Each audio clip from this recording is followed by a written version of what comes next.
Hello guys, good afternoon. Narin na ako subong sa suba.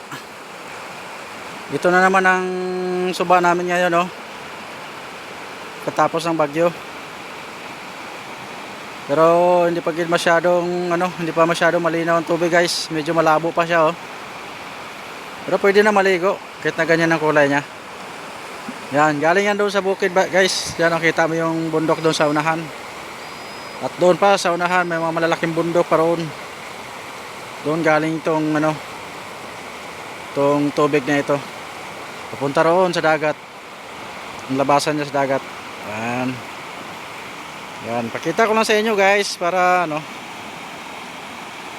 Yan. Yan, para maliwanag. Yan. Minsan dito ako naliligo pagka malinaw na. Sa ngayon malabo pa So yan lang ang update, guys.